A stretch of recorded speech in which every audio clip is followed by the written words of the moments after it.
Ja. Hoi, jongens en famkes. Ja. Hier ben ik al.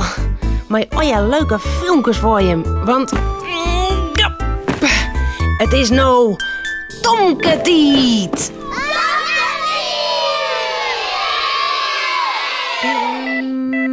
Ja. Joet wat je we vleentuigje met de wask van Cornelia. Dat is wel mooi, maar het waait wel wat hut. Ja. Tomke mandje altijd bleer. Tomke meiding krulint heer.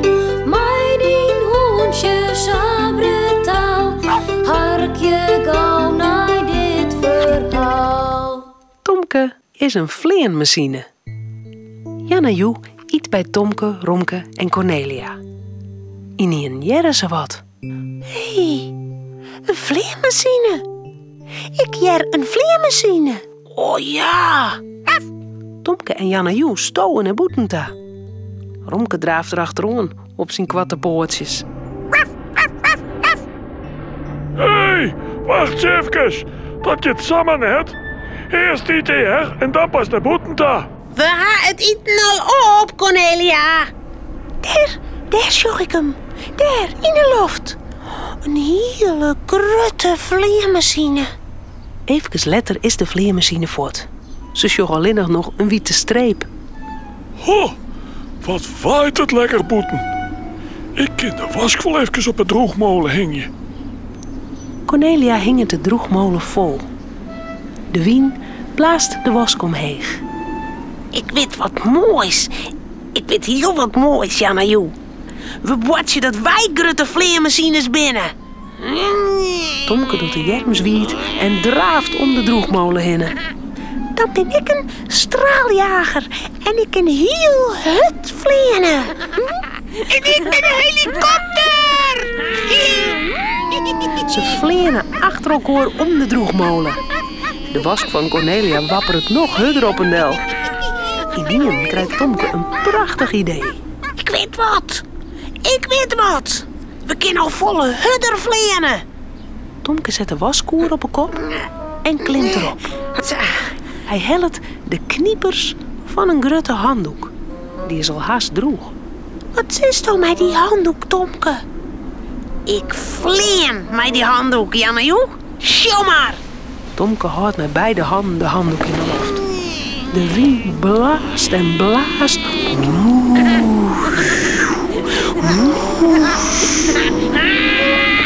Tomke sjeest met de handdoek, poppen de holle troddetuin. Dat is cool. Oh, ik wil extra mooi vleenen. Ik hel hier een t-shirt van de waskline. Maar ik meid wel. Ik wil echt vleenen. Dan pak ik voor die wel een broekje van Tomke van de Line. En daar vleenen ze weer troddetuin. Tomke met de handdoek, Jan en Joe met Tomke zijn t-shirt en Romke wappert met Tomke zijn broekje. De wind begint nog hudder te blazen. Stoute wien. Ik kan die handdoek haast net meer vasthouden. Ik kan de loft in. Wat is die wind sterk. Dekkie Tomke zijn t-shirt, ik al. Oh jee, daar wordt de broek van Tomke de Piermie. Nou heb ik geen vleermachines meer. Vind ik niet aan. Ja, maar ja, die hele droegmolen hing nog vol met vleermachines. Oh ja. Tomke klimt weer op een waskoer. Zo, alsjeblieft. Hij jouwt Jan en Joe een jurk van Cornelia. Zo. Romke krijgt een grote theedoek. En voor hemzelf pakt er een pyjamajasje. Binnen we kleer, vleermachines. Het waait wel hut, Tomke. Oh. Ja, het waait heel hard. Die pootjes kunnen de theedoek haast net vasthouden. Oh, net zeuren, jongens. We zijn hele knappe piloten. En wij vliegen toch elke storm heen. vleermachines vleenen om de droogmolen heen. Klapperde klap door de jurk van Cornelia. En dan, vloep, kiet de jurk de loft in. Oh, pak de jurk van Cornelia. Help, Tomke. Mijn pootjes liggen de theedoek los. Oh, ik giet er al de loft in. En denk dat mijn pyjama-jasje enkel. Cornelia zit in de keuken. Hier, wat vlucht daar van het ruidel? Het lijkt het wel. Een pyjama-jasje.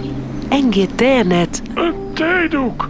En wat doet haar mooie jurk in de loft? Mijn jurk. Ze draaft naar boeten. Mijn wask. Mijn mooie skinne wask. In de beem, in de bosjes en op het tuinhekje. Heel dat smarrig verzels. Waar het dat dier?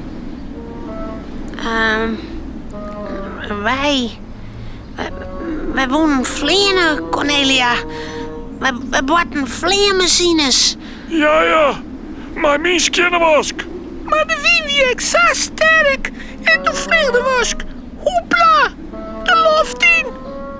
Nou, maar gauw alle vleermachines opziekje. Janne, Joe, Romke en Tomke. Ja. Oké. En dan laten we ze maar gauw eens skin draaien in de wasmachine. Ja. In de wasstraat van vleermachines. Romke, Cornelia en Tomke zullen sliepen. Het verhaaltje is nou uit. Voordat ze op haar bedje kroepen, jouwen ze daar nog gauw een tuut. Ja. Jacob Parien, dat is mijn broer. Jacob Parien. Maar Ariano. Mijn heet Sander. Ja, die zit bij de wc en mijn zit bij de telefoon. Dan zat hij, tring, de telefoon. We stonden pakken, Ko pak de telefoon. En zei, hallo, Michael. Daar zit mijn broertje bij. De telefoon. De telefoon.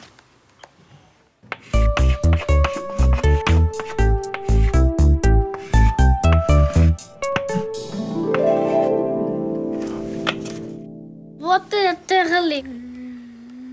Tring, de telefoon. We stonden pakken, Ko pakt de telefoon en zei, hallo, Michael.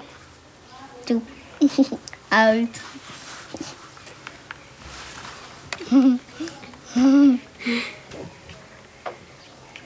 Uitgedaan. Ja. Ja. Pake vertelt weer een sterk verhaal. Hoe drie man die het oeral sliepen, eten en drinken, maar niet betelje. Als dat goed komt. Au. Romke.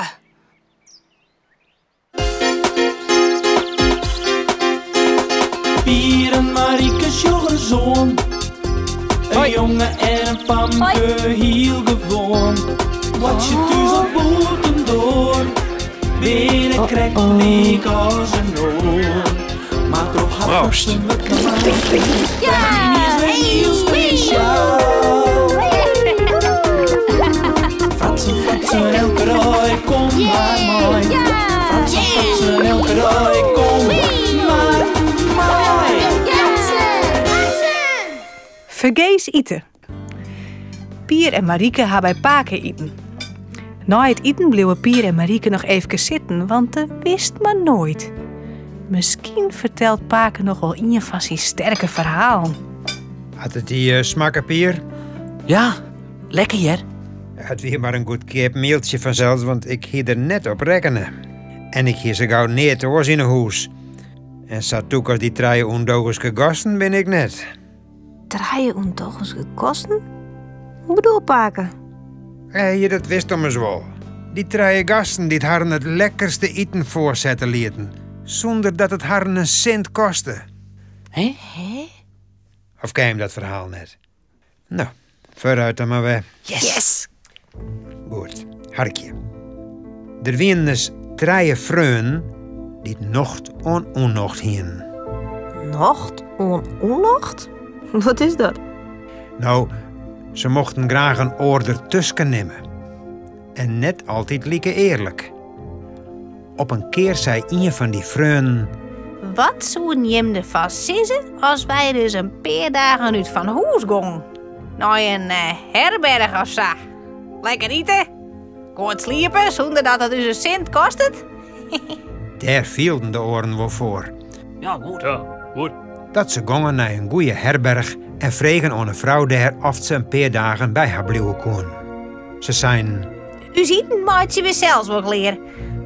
Als wij over een paar dagen weer afzetten, dan moeten jou maar zeggen hoe vol wij jou betellen moeten. Het eerste dat de man haar moesten, wie ballen. Een van de dogenieten zou dat wel even regelen. Hij ging naar de bakker en zei... Mijn master had mij stuurd om 12 ballen. Ik wijn je daar en daar. En hij neemt een adres. We wijden dan maar correct. Misschien wil je fijn wel even mij rennen om de ballen te dragen en het geld in ontvangst te nemen. Maar dat weer best. Doet zijn eindje roen heen, liet de dogeniet een ballen uit de koer vallen zonder dat de feind het in de gaten hield. De ballen voelen in de modder. En de man begon te jammeren. Oh nee, oh lieve help, oh, wat zou mijn master wel net zeggen? Misschien stuurt hij me wel voort en ben ik mijn werkhaast en ik nog kwijt. Oh nee. Beste jongen, wil jou alsjeblieft naar je ballen, Helly? Ik pas zo lang wel op die orenballen. Dat woorde feind wel. Dat die ging waarom naar de bakkerij. Maar de dogeniet naaide onderwielens uit, mij de oren al verballen. Dat wie toek? Maar net eerlijk. Ja, zat ik zei, het wien grutte dogenieten. Ze hien no ballen genoeg voor de komende dagen. De tweede dogeniet zou voor het vlees zorgen. Dus naar de slachter. Correct. Hij roen een paar keer heen en weg voor de etalage van een mooie slachterij. De slachter kwam naar boeten en vregen... Bij waar moest je wezen? De dogeniet klauwde maar eens in het hier en zei doe... Jo, witte Griffel, er is een feest op het kasteel. Nou moet ik een groot stuk vlees helje, maar ik weet net bij hokker slachter ik wezen maar. Jere, bij mij, zei de slachter. Ze hel je hier altijd het vlees. Sje, ik ga geen geld mee krijgen, zei de dogeniet. Doet er mij het vlees de door uit roen. Dat komt wel goed, zei de slachter. Dit bleef weer mij zijn goede klant. Onzin. Oh, ben ik geen dogenieten? Maar dieven. Nou. Snoor de praatjemakkers, kist ik ze. Ze pakken neer. Ze krijgen alles. En nou hien ze dus ballen en vlees. Maar ze woonden er echt nog wat mosterd bij haar. Dat doe je de tredde dogeniet op stap. Hij kreeg van de vrouw van de herberg een malkannen mee. Ging naar de winkel en vreeg aan de winkelvrouw of ze daar een hele liter mosterd in wou. Een hele liter? Safvolle? Ja, wacht je maar. De vrouw schepte de mosterd in een malkannen. De dogeniet stierde er op een noors bij en skothollen. Meeske, neem jou dat een heel liter. Ik let maar net voor de gek houden. Hoor jou die mosterd maar. Oh. En hij geert de mosterd waarom in de tonne. Maar wat er aan de binnenkant van de malkannen zitten bleef, hien ze meer als genoeg. Oh ja, ik dacht al. Ze hebben er 5 dagen lekker van eten. Toen gingen ze naar de vrouw van de herberg en vregen haar wat ze schuldig waren, hoe volle of ze betalen moesten. De vrouw wist het zo gauw net en stie een skoftje te rekken in. Ja, het komt net zo krek. Nee, het komt net zo krek. Nee. Zei de man. Maar, je moet er net een min rekken, niet, verzels? Nee, net hem in. De vrouw neemde een bedrag. Zo'n beetje? Rapen de man om het hust, Dan reken ik wel even zo. zei de ene dogeniet. Als het lef haast. Raap de oren, Ik betel je. Ho, geen ruzie. kwam de tredde ertussen. Ik weet wel wat. Wij dogen de vrouw een blinddoek voor. En wat zij dan als eerste onrekkert, nou die betelt het alles. En als ik dat ben, dan doe ik er ook nog een paar flessen wien bij. Dan hebben Joen ook nog wat. Ik. Rappen de beide oren. De vrouw die het echt nog wel graag een paar flessen wien verkeerpje woer, stemde in. En liet haar blinddoekje. De man draaide haar een paar keer in de rondte. En toen schoten ze gauw safvolle stwollen om haar heen, dat ze net meer voor of achteruit koer. En de treie dogenierten naaiden stiekem uit. Oh, wat gemeen. Of Toek. Kistek zeggen. Maar het verhaal is nog net uit. Want die arme vrouw met de blinddoek voor, die stroffelen over de stwollen heen. En dat maakt een safvolle leven dat haar man onrennen kwam om te zien wat er met haar aan de hand weer. De vrouw taaste om haar heen en pakte haar man beet. Doe moest alles betellen. Raap het meeske. Ik? Zei haar man lelijk en hij dacht. Oh, wat ha ik een domme vrouw. Zo is daar een Sint-Jaan. Oh. Een mooi verhaal, Paken. Ja. Hé, Paken. Maat wil ik nog even afwasje? Oh, was je? Nee, dat hoeft net. Dat doe ik nooit. Was ik Paken nooit al? Nee, dat doen de kabouterkes voor me. Maar hoe dat zit, vertel ik je hem een oren keer. En dat met Wilio zeker. Ja, met Wilio. Hoi!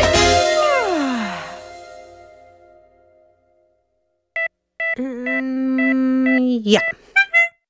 Het vuur.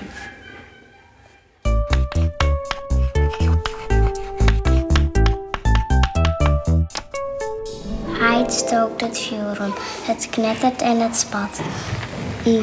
De vlam doet je heugen wild. Lekker spannend vind ik dat.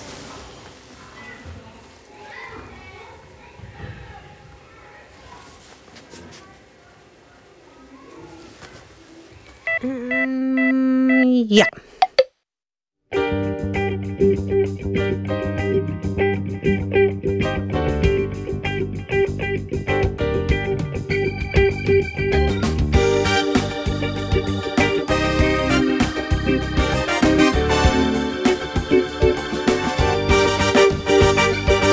Uit stookt een heel het vuur, het knettert. Uit stookt een heel het vuur, het knettert en het spat. De vlammen doen je heeg, het knettert. De vlammen doen je wild, lekker spannend vind ik dat. Knetter, vuur, knetter, spat. Knetter, vuur, lekker spannend vind ik dat. Knetter, vuur, knetter, spat. Knetter, vuur, lekker spannend vind ik dat.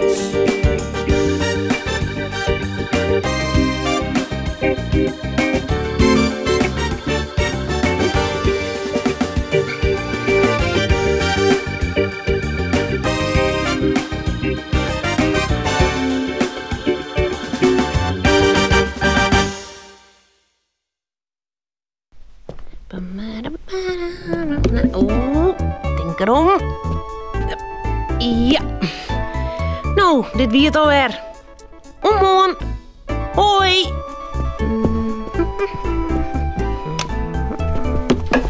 Auw. Nou, hè.